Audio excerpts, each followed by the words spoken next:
بسم اللہ الرحمن الرحیم۔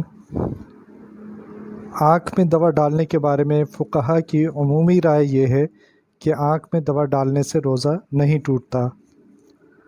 ناک اور کان میں دوا ڈالنے سے روزہ ٹوٹ جاتا ہے، کیونکہ ناک اور کان شرعی اعتبار سے معتاد راستے ہیں، اور اصولاً ان کے ذریعے کسی خوراک یا دوا وغیرہ جسم میں داخل ہونے اور کرنے سے روزہ ٹوٹ جاتا ہے۔ البتہ کان میں پانی چلے جانے سے روزہ نہیں ٹوٹتا۔ کان کے بارے میں ایک بات کی وضاحت ضروری ہے کہ اگرچہ کان کے بیرونی حصے کو ایک انتہائی باریک پردہ کان کے اندرونی حصے سے جدا کرتا ہے، اور ظاہراً کوئی چیز کان کے راستے سے حلق کے اندر داخل نہیں ہو سکتی، لیکن یہ بات یاد رکھنا بھی ضروری ہے کہ عموماً دوا اس صورت میں استعمال کی جاتی ہے جب کان میں کوئی بیماری ہو، اور اس وقت اس بات کا قوی امکان ہوتا ہے کہ بیماری کی وجہ سے اس پردے میں سوراخ ہو گیا ہو یا یہ پردہ پھٹ چکا ہو،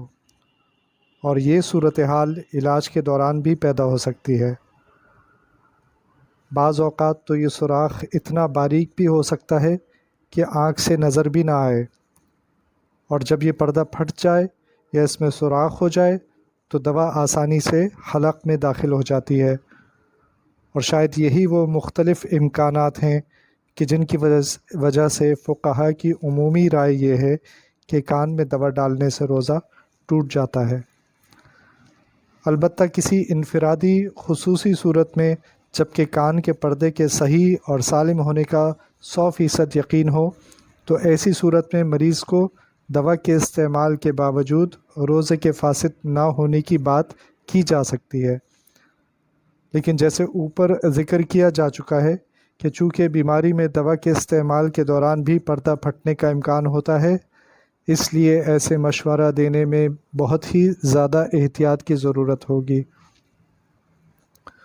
اور بہتر یہی ہے کہ عام قاعدے پر عمل کرتے ہوئے روزہ فاسد ہونے کی بات ہی کی جائے۔ واللہ عالم بالصواب۔